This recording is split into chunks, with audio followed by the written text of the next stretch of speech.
Hello everyone, welcome to our channel Isc Steno. We are starting the passage at speed of 80 words per minute. Start.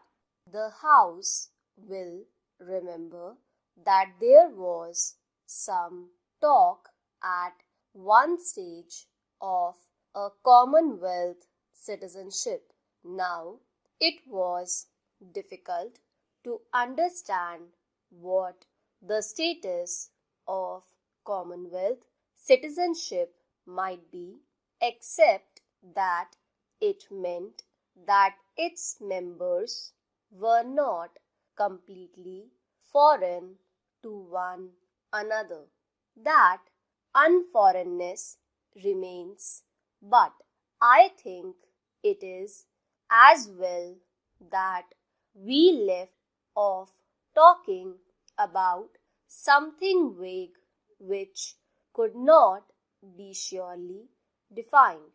The other fact also remains, as I have just stated, the fact that we should take the right to ourselves, if we so choose, to exercise it at any time, to enter into treaties or arrangements with Commonwealth countries, assuring us of certain mutual privileges and preferences.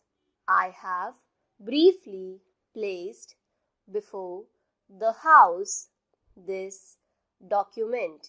It is a simple document, and yet the House is fully aware that it is a highly important document, or rather, what it contains is of great and historic significance.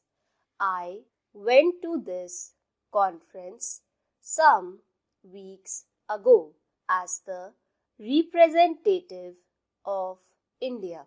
I had, of course, consulted my colleagues here previously, because it was a great responsibility and no man is big enough to shoulder that responsibility by himself when the future of India is at stake.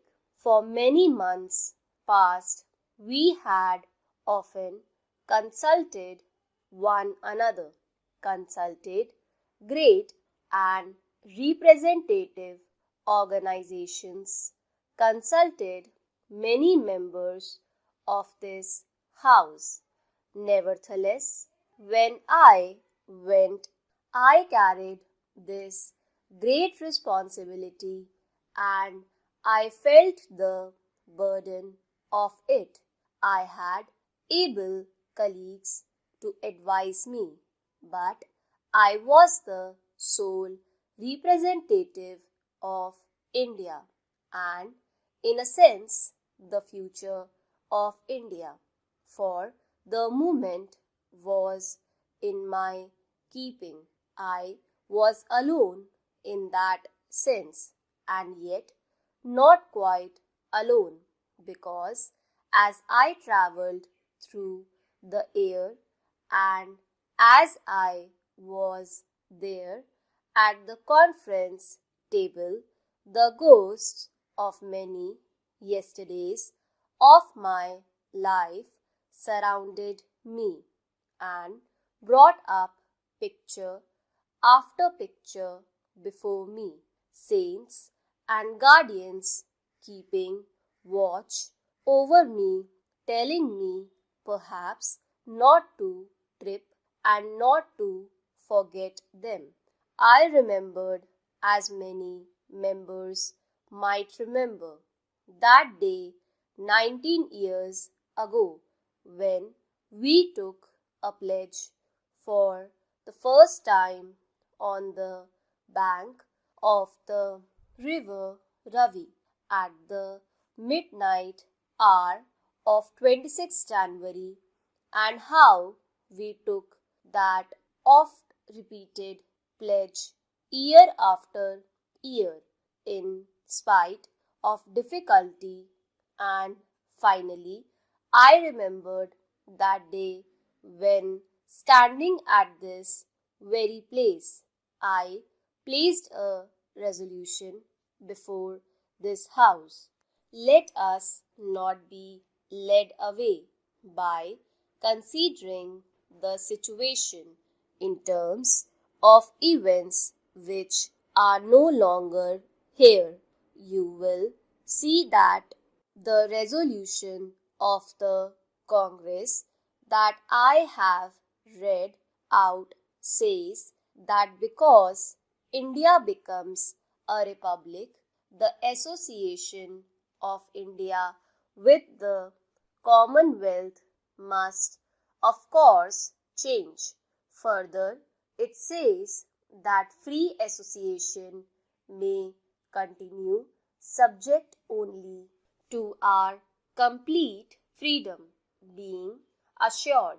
Now, that is exactly what has been attempted in this Declaration of London. I ask you or any honorable member to point out in what way the freedom, the independence of India has been limited in the slightest. I do not think it has been. In fact, the greatest stress has been laid not only on the independence of India but on the independence of each individual nation in the Commonwealth. I am often asked how we can join a Commonwealth in which there is racial discrimination, in which there are other things happening to which we object. That, I think, is a fair question, and it is a matter which must necessarily give us some trouble in our thinking. Nevertheless, it is a question which does not really arise. That is to say, when we have entered into an alliance with a nation or a group of nations, it does not mean that we accept their policies, and it does not mean that we commit ourselves in any way to something that they may do.